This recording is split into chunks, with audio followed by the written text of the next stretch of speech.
श्यावर रामचंद्र की जय। पवन सुत हनुमान की जय।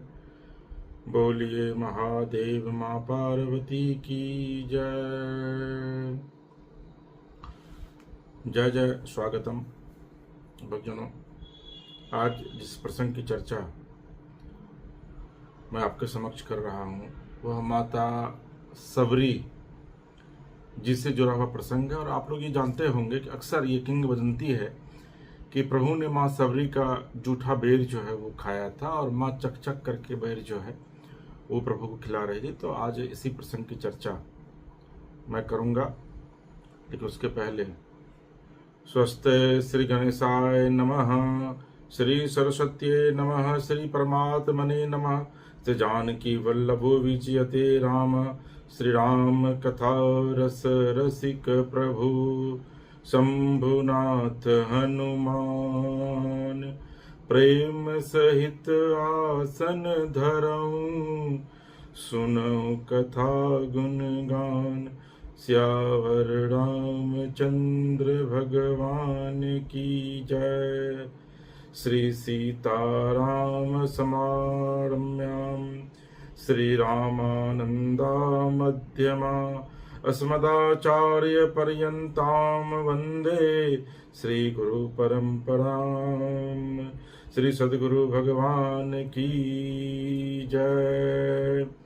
श्री राम जय राम जय जय राम, श्री राम जय राम जय जय राम, श्री राम जय राम जय जय राम, श्री राम जय राम जय जय राम, श्री राम जय राम जय जय राम, श्री राम जय राम जय जय राम, श्री राम जय राम जय जय राम, श्री राम जय राम जय जय राम। लोकाभिरामं रणरङ्गधीरं राजीवनेत्रं रघुवंशनाथं कारुण्यरूपं करुणाकरन्तं श्रीरामचन्द्रं शरणं प्रपद्ये। मनोजवं मारुततुल्यवेगं जितेन्द्रियं बुद्धिमतामवरिष्ठं वातात्मजं वानरयूथमुख्यं श्रीरामदूतं शरणं प्रपद्ये। कर्पूरगौरं करुणावतारं संसारसारं भुजगेन्द्रहारं सदा वसन्तं हृदयारविन्दे भजं भवानी सहितं नमामि। सीताराम राम राम, सीताराम राम राम, राधे श्याम श्याम श्याम, सीताराम राम राम, सीताराम राम राम, सीता राम राम राम, राधे श्याम श्याम श्याम, सीताराम राम राम। सीताराम चरण रति मोरे, अनुदीन बरहऊँ अनुग्रह तोरे। जेहि विधिनाथ होई हित मोरा, करहूं सुबेगी दास मैं तोरा। सीताराम राम राम, सीताराम राम राम। माता रामो मत पिता रामचंद्र, स्वामी रामो मत सखा रामचंद्र। सर्वस्व में रामचंद्रो दयालु, नान्यम जाने नैव जाने न जाने। बंदौ श्री तुलसी के चरण, जिन किन्हें जस काज। कली समुद्र बूरत लखेऊ, प्रगटेऊ सप्त जहाज। सिया राम मय सब जग जानी, अकरहु प्रणाम जोरी जुग पानी। बोलिए सियावर रामचंद्र की जय, श्री बाल कृष्ण भगवान की जय। उमापति महादेव की जय, पवन सुत हनुमान की जय। पूज्यपाद गोस्वामी तुलसीदास जी की जय। रामचरितमानस भगवान की जय। ओम नमः पार्वती पतये, हर हर महादेव। अनंतानंत कोटि ब्रह्मांड नायक, अकारण करुणा वर्णालय, परात पर ब्रह्म भगवान श्री सीताराम के चरणों में बारंबार वंदन अभिनंदन। देवाधिदेव महादेव मां अन्नपूर्णा एवं श्री हनुमान जी महाराज के श्री चरणों में साष्टांग दंडवत। काली पावन अवतार प्रातः स्मरणीय परम पूज्यपाद गोस्वामी जी तुलसीदास जी के चरणों में बारंबार वंदन, बारंबार अभिनंदन। आप सभी लोगों को मेरे इस व्यासपीठ से हार्दिक वंदन, हार्दिक अभिनंदन। जय सिया राम। तो भक्तजनों, आज माता सबरी जो जाति से भीलनी थी, भीलनी अगर आजकल के आम भाषा में कहा जाए तो मुसहर को कहा जाता है। मुसहर एक जाति है, उसको भीलनी कहा जाता है। और देखिए कि राम जी की क्या विशेषता है। राम जी को इसलिए करुणा निधान कहा जाता है, करुणा के सागर हैं राम जी। उनके मन में किसी के लिए आज हमारा समाज जाति पाति में उलझा हुआ है। आज आप देख रहे होंगे कि पूरे देश में सनातन की बात कोई नहीं करता है। हिंदू धर्म, हिंदू संस्कृति को बचाने की बात कोई नहीं करता है। कोई यह नहीं कहता है कि हम सब हिंदू हैं, हम सब सनातनी। और यकीन मानिए, ये पूरी सृष्टि ही सनातनी है। क्योंकि जब राम इस धरती पर आए थे, उस समय इस सृष्टि में आप बताइए मुझे और कहीं हो कुछ हुई? कहीं अमेरिका, कोई इंग्लैंड, कहीं कुछ नहीं था। कोई पाकिस्तान, कोई अफगानिस्तान नहीं था। सिर्फ और सिर्फ हिंदुस्तान था। और उस समय मैंने कई बार इस प्रसंग की चर्चा भी की है कि सतयुग के बाद, सतयुग में भगवान और राक्षस जो हैं वह एक ही जगह पे रहते थे। यानी कहा यह जाता है कि जो स्वर्ग है वहाँ पर ब्रह्म रहते हैं, और उसके बाद का जो भूलोक था उस पर राक्षस रहते थे सतयुग में। लेकिन त्रेता में इसी धरती पर भगवान और राक्षस या शैतान दोनों अलग अलग बसते थे। तो उस समय अगर आप त्रेता की बात करेंगे तो त्रेता में न तो वाल्मीकि रामायण में, न रामचरितमानस में कहीं इस बात की चर्चा नहीं है कि इस सृष्टि में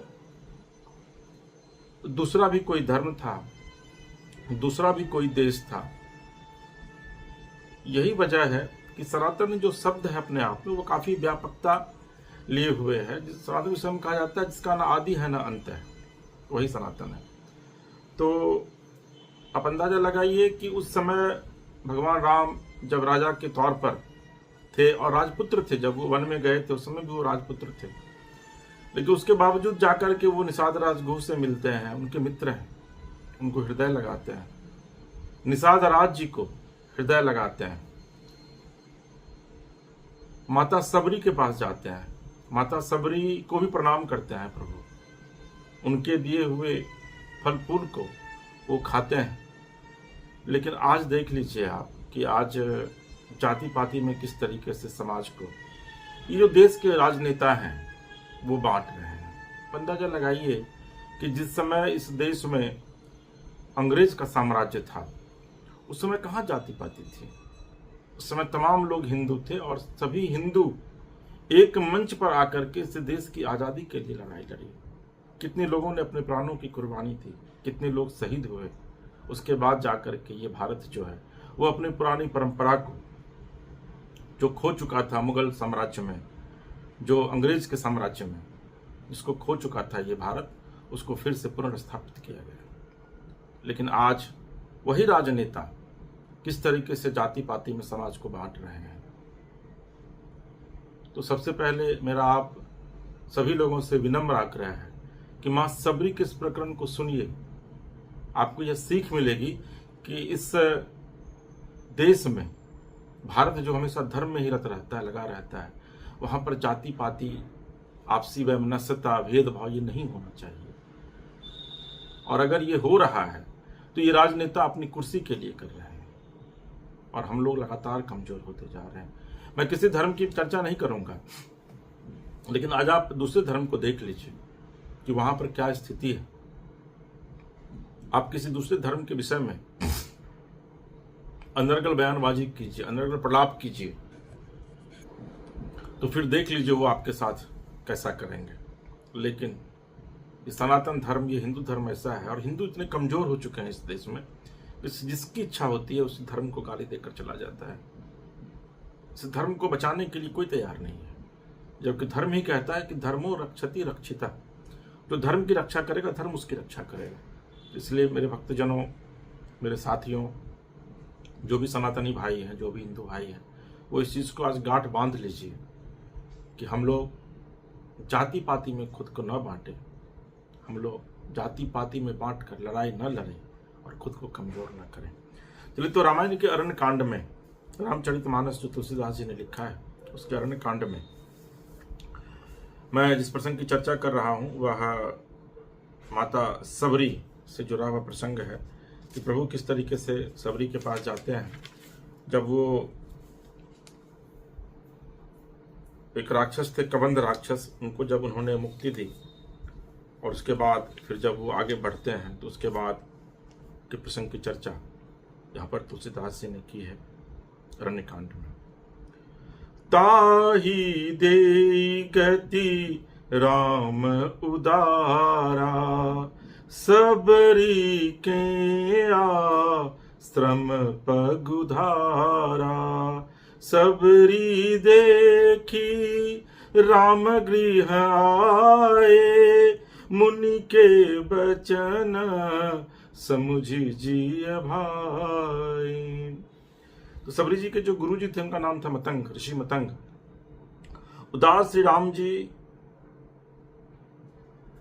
राक्षस को, जो मैंने अभी आपसे चर्चा की कि कबंध राक्षस को गति देने के बाद सबरी जी के आश्रम में पधारे हैं। सबरी जी ने श्री रामचंद्र जी को घर में आए देखा, तब मुनि मतंग जी के वचनों को याद करके उनका मन प्रसन्न हो गया। मुनि मतंग जी ने कहा था कि सबरी, मैं तो प्रभु राम जी का दर्शन नहीं कर पाया, लेकिन राम जी तुम्हें खुद दर्शन देने चल कर आएंगे। और आपको पता है सबरी माता 10,000 साल तक राम जी का बाट जो ही थी, राम जी का रास्ता देखी थी। शरीर पर सिर्फ चमड़ा और हड्डी बचा हुआ था। तो कहते हैं ना कि प्रबल प्रेम के पाले पर कर, प्रभु को नियम बदलते देखा। खुद का मान टले टल जाए, पर जन का मान न टलते देखा। तो प्रभु खुद आए हैं चल करके। तो देखिए, यही राम जी की भक्ति है कि राम जी की भक्ति अगर आपको मिल गई ना तो आपको कहीं जाने की आवश्यकता नहीं पड़ेगी। राम जी खुद आपके पास चल करके आएंगे। और माता सबरी इसका उदाहरण है। कई इसके उदाहरण है। ऋषि अक्षत्य जी इसके उदाहरण है, जहां पर सबरी, जहां पर प्रभु श्री राम चल करके गए हैं। अत्रि मुनि इसके उदाहरण है, जहां पर प्रभु खुद गए हैं चल करके। तो आगे प्रसंग की चर्चा मैं करूंगा। सरसीज लोचन बाहु विशाला, जटा मुकुट सिर उर बनमाला। श्याम गौर सुंदर दो भाई, सबरी परी चरण लपटाई। कमल सदृश नेत्र और विशाल भुजा वाले, सिर पर जटाओं का मुकुट और हृदय पर वनमाला धारण किए वे सुंदर सांवले और गोरे दोनों भाइयों के चरणों में सबरी माता लिपट गईं। प्रेम मगन मुख बचन न आवा, पुनि पुनि पद सरोज सिर नावा। सादर जल ले चरण पखारे, पुनि सुंदर आसन बैठारे। वे प्रेम में मग्न हो गईं, मुख से वचन नहीं निकलता, बार बार चरण कमलों में सिर नवा रही हैं। फिर उन्होंने जल लेकर आदरपूर्वक दोनों भाइयों के चरण धोए और फिर उन्हें सुंदर आसन पर बिठाया। देखिए, इस बीच में तुलसीदास जी ने इस प्रसंग की चर्चा नहीं की है, लेकिन ये कहा गया है कि जब मतंग जी जब माता सबरी को कह रहे थे तो उन्होंने कहा था कि दो भाई आएंगे, एक गोरे शरीर का होगा और एक श्यामला शरीर का होगा। सबरी, वो दोनों भाई होंगे। वो बनमाल गले में जो है वो माला पहने हुए होंगे, वनमाल पहने हुए होंगे गले में, ये उनकी पहचान है। और कंधे पर तीर धनुष टंगा होगा दोनों भाई के, ये उनकी पहचान है। किनकी पहचान है? प्रभु श्री राम जी के पहचान है। और उनसे ये पूछ लेना, जब तुमको ये पता चल जाएगा ना कि वो दोनों भाई हैं, तो फिर उनके चरण पकड़ लेना, क्योंकि वही प्रभु श्री राम है। कंद मूल फल सूरस, अति दिए राम कहूँ आनी। प्रेम सहित प्रभु खाए, बारंबार बखानी। उन्होंने अत्यंत रसीले और स्वादिष्ट कंद मूल और फल लाकर श्री राम जी को दिए। प्रभु ने बार बार प्रशंसा करके उन्हें प्रेम सहित खाया। देखिए, तुलसीदास जी ने ये लिखा है, लेकिन ये कहा जाता है कि माता जब भगवान के लिए फल चुन चुन करके प्रत्येक दिन रखती थी, जब भगवान आए तो उस फल में से प्रभु को जो है माँ चख करके देती थी फल कि ये फल मीठे हैं कि नहीं है। तो उसी में कहा जाता है कि माता सबरी ने जो है वो बैर को चखा था कि ये फल मीठे हैं कि नहीं, और तब प्रभु जी को वो देती थी माँ, तो प्रभु उसको खाते थे। और वही जब लक्ष्मण जी को माँ दी तो लक्ष्मण जी ने उसको पीठ पीछे फेंक दिया था, जो संजीवनी बूटी के रूप में वह पेड़ जो है वो बड़ा हुआ था। और कहा जाता है कि जब लक्ष्मण जी को मूर्छा आई थी रावण के साथ युद्ध में, तो वही संजीवनी बूटी लक्ष्मण जी के प्राण की रक्षा की थी। तो प्रभु के भाव को आप समझिए, प्रभु के भाव को देखिए कि माँ सबरी बेर चख करके दे रही हैं और प्रभु बेर को खा रहे हैं। हालांकि दूसरा प्रसंग यह भी है कि माँ सबरी बेर को चख लेती थी, फिर रख देती थी और फिर दूसरा बेर उठा कर देती थी, क्योंकि माँ को लगता था कि ये बेर के फल जो हैं वो मीठे हैं। तो एक प्रसंग यह भी है। लेकिन मैंने आपसे कहा है, तुलसीदास जी ने भी कहा है, और कि रामायण में लिखा है, खुद रामचंद्र जी कहते हैं कि जाकी रही भावना जैसी, प्रभु मूर्ति तीन देखी तैसी। तो जिस भावना से आप, जिस भाव से प्रभु की वंदना करेंगे ना, वही स्वरूप भगवान का आपको जो है वो नजर आएगा, वही स्वरूप भगवान का आपको मिलेगा। पानी जोरी आगे भई ढाढ़ी, प्रभु ही बिलो की प्रीति अति बाढ़ी। के ही विधि स्तुति करो तुम्हारी, अधम जाति में जरमति भारी। अधम जाति में जरमति भारी। आहा। फिर माता सबरी हाथ जोड़कर आगे खड़ी हो गई। प्रभु को देखकर उनका प्रेम अत्यंत बढ़ गया और उन्होंने कहा, मैं किस प्रकार आपकी स्तुति करूं, मैं नीच जाति की और अत्यंत मंद बुद्धि हूं। अद्भुत है, अद्भुत। अधमत अधम अधम अति नारी, तीन मह में मति मंद अघारी। कह रघुपति सुनु भामिनी बाता, मान एक भगति कर मानाता।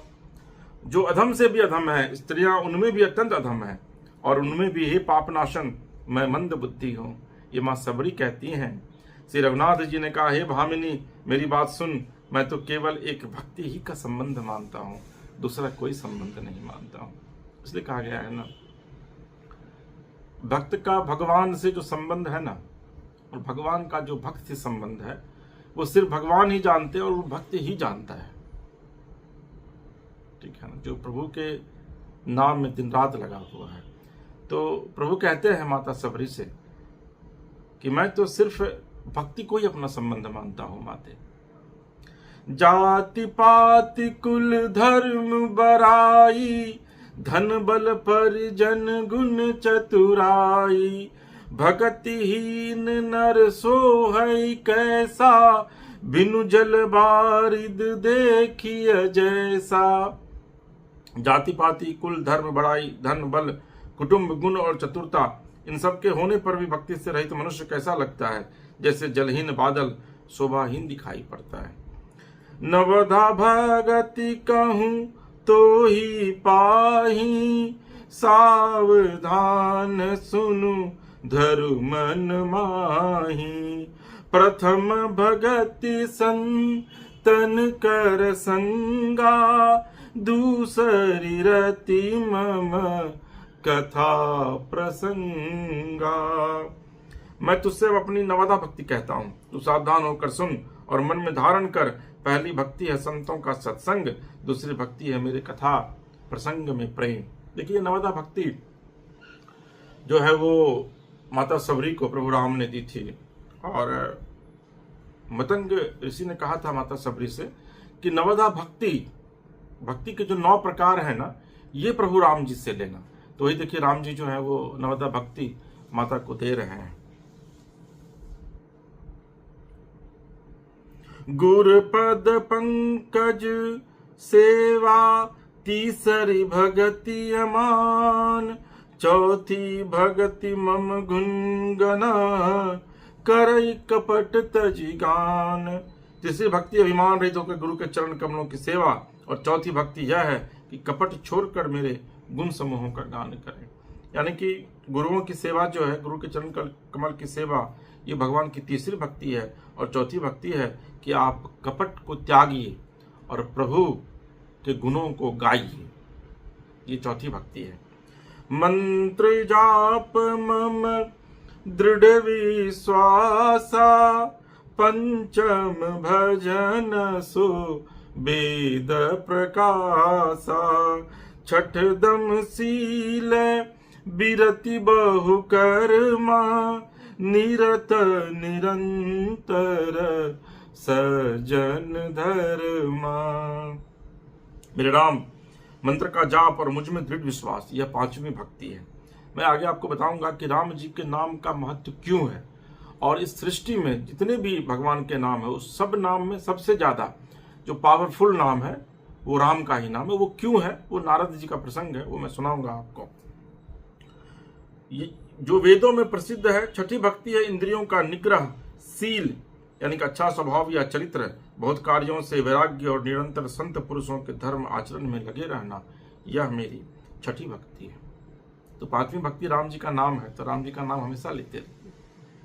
सातव सम मोहि मय जग देखा, मोते संत अधिक कर लेखा, आठव जथा लाभ संतोषा, सपने नहीं देखई पर दोषा। सातवीं भक्ति है जगत भर को समभाव से मुझ में ओतप्रोत यानी कि राम मैं देखना, और संतों को मुझसे भी अधिक करके मानना। आठवीं भक्ति है जो कुछ मिल जाए उसी में संतोष करना, और स्वप्न में भी पराये दोषों को न देखना। देखिए ये बहुत ही महत्वपूर्ण है। जो आठवीं भक्ति है कि जो आपको मिला है ना, जो प्राप्त है वही पर्याप्त है, यही राम जी कहते हैं।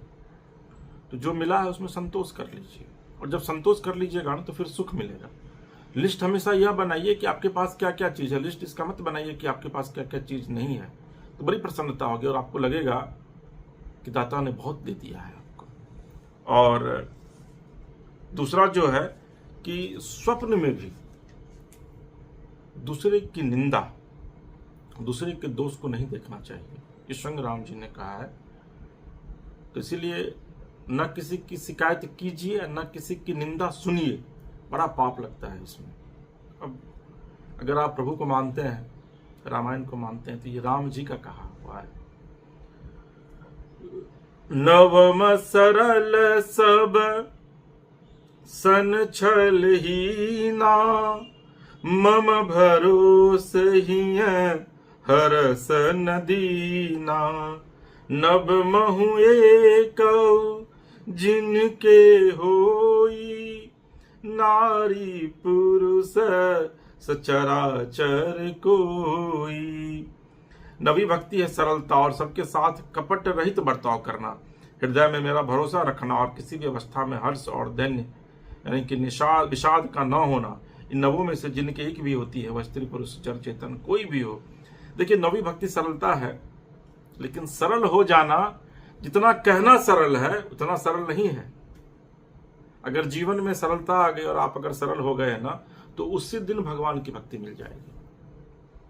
भगवान स्वयं कहते हैं, निर्मल मन जन सो मोहि पावा, मोहे कपटी छल छिद्र न भावा। देखिए, खुद लिखा है तुलसीदास जी ने, सोई अतिशय प्रिय भामिनी मोरे, सकल प्रकार भगति दृढ़ तोरे। जोगी वृंद दुर्लभ गति जोई, तो कहूँ आजू सुलभ भई सोई। हे भामिनी, मुझे वही अत्यंत प्रिय है, फिर तुझमें तो सभी प्रकार की भक्ति दृढ़ है, अतएव जो गति योगियों को भी दुर्लभ है, वही आज तेरे लिए सुलभ हो गई। ये नवा भक्ति प्रभु ने माता सबरी को दे दी। मम दर्शन फल परम अनूपा, जीव पाव निज सहज स्वरूपा। जनक सुता कही सुधि भामिनी, जान ही कहु कर भी करी बरगामिनी। मेरे दर्शन का परम अनुभव फल यह है कि जीव अपने सहज स्वरूप को प्राप्त हो जाता है। हे भामिनी, अब यदि तू गजगामिनी जानकी जी की कुछ खबर जानती हो तो बता। पंपा सरहि जाहु रघुराई, तह हो इहि सुग्रीव मिताई। सो सब कही देव रघुवीरा, जानतहु पूछहु मति धीरा। सबने कहा, हे रघुनाथ जी, आप पंपा नामक सरोवर को जाइए, वहां आपकी सुग्रीव से मित्रता होगी। हे देव रघुवीर, हे रघुवीर, वह सब हाल बतावेगा। हे धीरबुद्धि वाली, हे धीरबुद्धि, आप सब जानते हुए मुझसे पूछते हैं।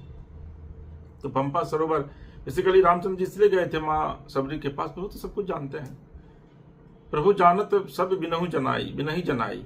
तो प्रभु तो बिना जनाए हुए सब कुछ जान जाते हैं, लेकिन चूंकि मानव रूप में आए हैं, लीला उनको करना है, इसलिए माँ सबरी के पास गए और फिर माँ सबरी ने पंपा सरोवर का पता जो है वह बताया। बार बार प्रभु पद सिरुनाई, प्रेम सहित सब कथा सुनाई। बार बार प्रभु के चरणों में सिर नवाकर प्रेम सहित उसने सब कथा सुनाई। कही कथा सकल बिलो की हरि, मुख हृदय पद पंकज धरे। तज जोग पावक देह हरिपद, लीन भई जह नहीं फिरे। नर विविध कर्म धर्म बहुमत, शोक प्रद सब त्यागहु। विश्वास करि कह दास, तुलसी राम पद अनुरागहु। सब कथा कहकर भगवान के मुख के दर्शन के हृदय में उनके चरण कमलों को धारण कर लिया और योगाग्नि से देह को त्याग कर जलाकर वह दुर्लभ हरिपद में लीन हो गई, जहां से लौटना नहीं होता। तुलसीदास जी कहते हैं कि अनेकों प्रकार के कर्म, अधर्म और बहुत से मत, ये सब शोकप्रद है मनुष्यों, इनका त्याग कर दो और विश्वास करके श्री राम जी के चरणों में प्रेम करो। देखिए, जब प्रभु से नवा भक्ति मिल गई माता सबरी को, और जब प्रभु को पंपा सरोवर का पता माँ सबरी ने बता दिया और पूरी कहानी बताई, उसके बाद प्रभु के सामने माँ अपने मुख में, अपने आंख में प्रभु का सुमिरन प्रभु का चेहरा लिए हुए, हृदय में सुमिरन किए हुए, हृदय में भाव लिए हुए, और योगाग्नि यानी कि स्वतः स्फूर्त खुद अग्नि माँ ने प्रकट की, और उसी में प्रभु के सामने माता ने अपने शरीर को त्याग दिया और हरि पद में लीन हो गई, हरि में विलीन हो गई। देखिए क्या भक्ति है। जब जटायु का प्रकरण सुनेंगे तो जटायु गिद्ध थे, और जब उन्होंने शरीर त्यागा तो कहा गया कि हरि के रूप में वो राम जी के सामने आ गए। प्रभु की भक्ति अद्भुत है। जातिहीन अघ जन्म मही मुक्त किन्नी नारी, महामंद मन सुख चहसी ऐसे प्रभु ही बिसारी। जो नीच जाति की और पापों की जन्मभूमि थी, ऐसी स्त्री को भी जिन्होंने मुक्त कर दिया। अरे महादुर्बुद्धि मन, तू ऐसे प्रभु को भूल कर सुख चाहता है, मत भूलिए। राम जी का नाम हमेशा जपते रहिए। राम जी के नाम जपने से न जो है ना, देखिए कलयुग में नाम जप ही एकमात्र आधार है। यहाँ बहुत ज्यादा पूजा करने से, आरती करने से, खूब मंदिर जाने से, पैदल जा रहे हैं, एकदम पैर में फफोले पड़ गए हैं, फिर भी जा रहे हैं, भीड़ में सने हुए हैं, आदमी पर आदमी चढ़ा हुआ है मंदिर में, भगवान उससे नहीं मिलेंगे। भगवान कहाँ मिलेंगे? अरे तूने आंगन नहीं बहारा, आंगन क्या, घर का आंगन नहीं, मन का आंगन नहीं बहारा, कैसे आएंगे भगवान, कैसे आएंगे भगवान। भगवान भक्ति से आते हैं, भगवान भाव से आते हैं। कई उदाहरण हैं। चांद मियाँ थे, कृष्ण साक्षात आ गए थे उनके पास उनका जूता पहनने के लिए। कई ऐसे उदाहरण हैं। ऐसा नहीं है, कई मुस्लिम ऐसे हुए जो राम जी के बड़े भक्त हुए। कई मुस्लिम ऐसे हुए जो भगवान कृष्ण के बहुत बड़े भक्त हुए। तो भगवान की भक्ति जाति पाति धर्म मजहब को नहीं देखता है, भगवान की भक्ति सिर्फ भाव को देखता है। तो ये माता सबरी की जो कथा थी, उस प्रसंग की मैंने चर्चा की। मुझे उम्मीद है कि आपको ये कथा अच्छी लगी होगी।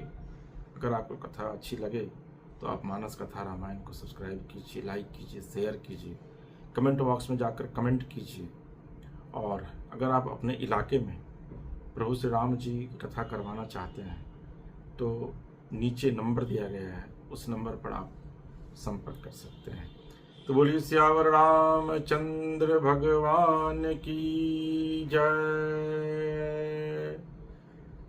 हरे राम राम राम सीता राम राम राम, हरे राम राम राम सीता राम राम राम, हरे राम राम राम सीता राम राम राम। कथा विसर्जन आज की शंभुनाथ हनुमान, राम लखन श्री जानकी सदा करहु कल्याण। बोलिए श्याम रामचंद्र भगवान की जय, बाल कृष्ण भगवान की जय, उमापति महादेव की जय, हनुमान जी महाराज की जय, आज के आनंद की जय। जय जय श्री सीताराम। नमः पार्वती पतये, हर हर महादेव। श्री सीताराम।